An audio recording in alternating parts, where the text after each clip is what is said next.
Well, Ruben has just been sharing some extremely valuable takes on product data optimization. And as we now have our product data structured and ready to go, it's time to move on to ad performance.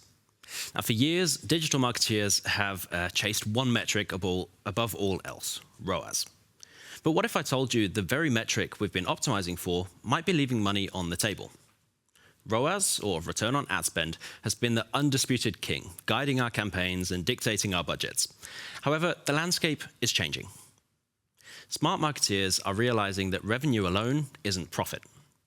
Today, we're going to explore a crucial evolution, the shift from ROAS to POAS, profit on ad spend, and why it's not just a buzzword, but a pathway to significantly higher profitability for your business.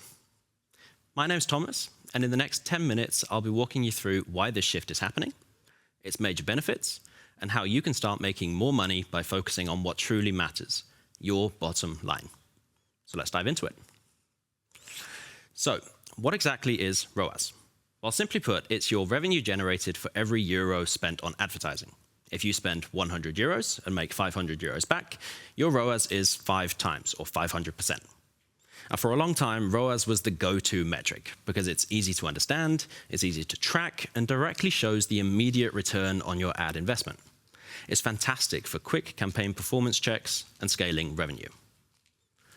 ROAS was basically the cool kid in the class. Everyone wanted to hang out with ROAS. Agencies promised high ROAS, brands celebrated hitting ROAS targets, and platforms optimized for it. It felt like the ultimate measure of success. But here's the catch. ROAS tells you about revenue, not profit.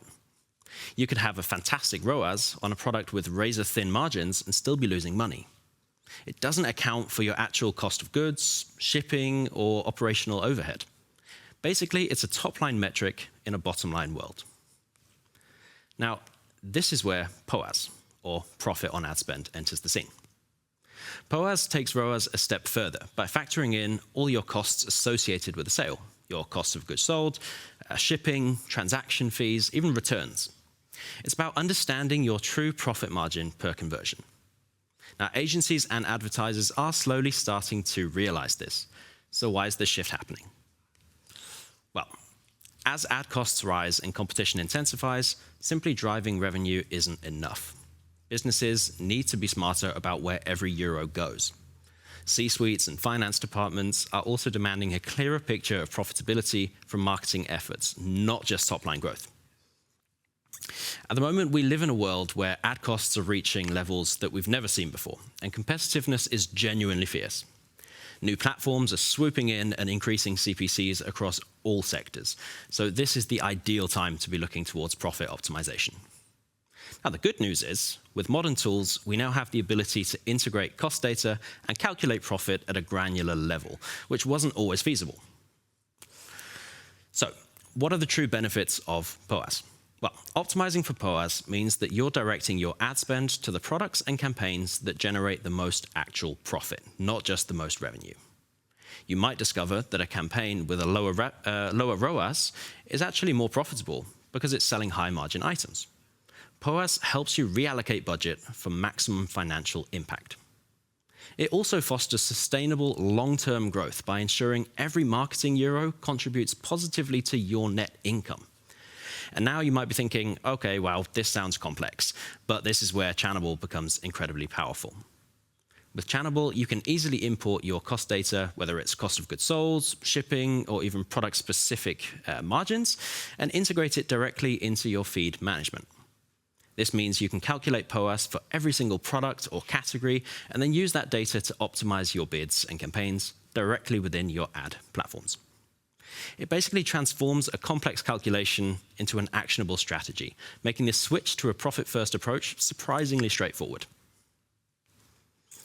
All right, we've now locked down the definitions of ROAS and POAS, and the importance of keeping an eye on what drives growth for our business. This means that we're now ready to turn towards how to truly capitalize on this knowledge, and this is where performance-based product segmentation comes into the picture. Regardless of whether you ultimately decide to roll with ROAS or POAS as your main KPI, it's important to understand where your ad spend is going.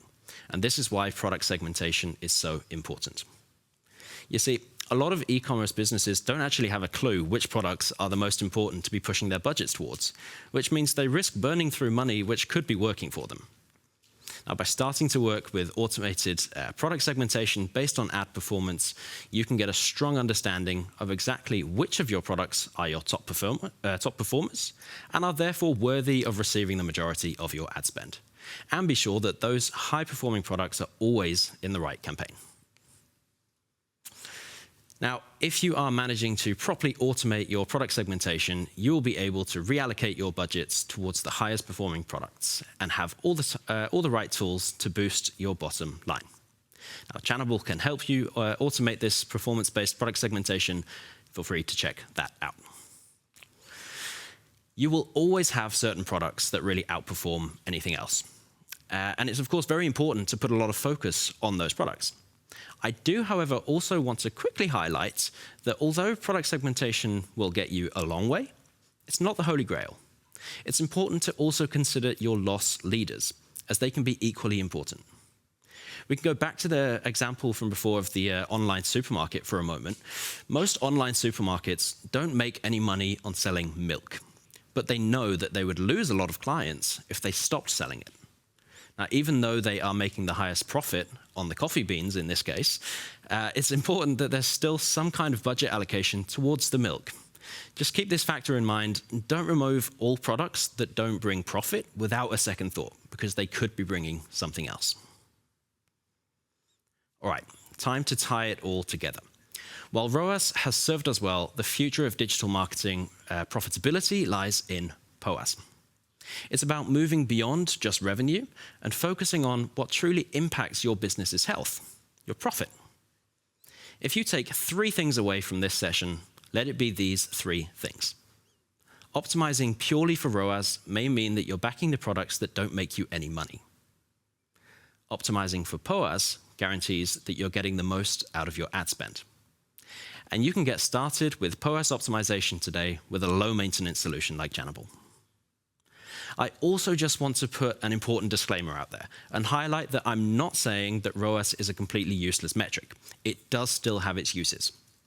When you're making business decisions, make sure to properly use all the data that you have available to you. And now for my challenge to you. My challenge to you today is to start thinking about your profit margins. Explore how you can integrate your cost data into your marketing efforts. And if you're already using Channable, start leveraging its capabilities to calculate and optimize for POAS. Don't just chase revenue. Chase profit. The shift from ROAS to POAS is not just a trend. It's a fundamental change that will empower you to drive real, tangible financial success for your company. Thank you.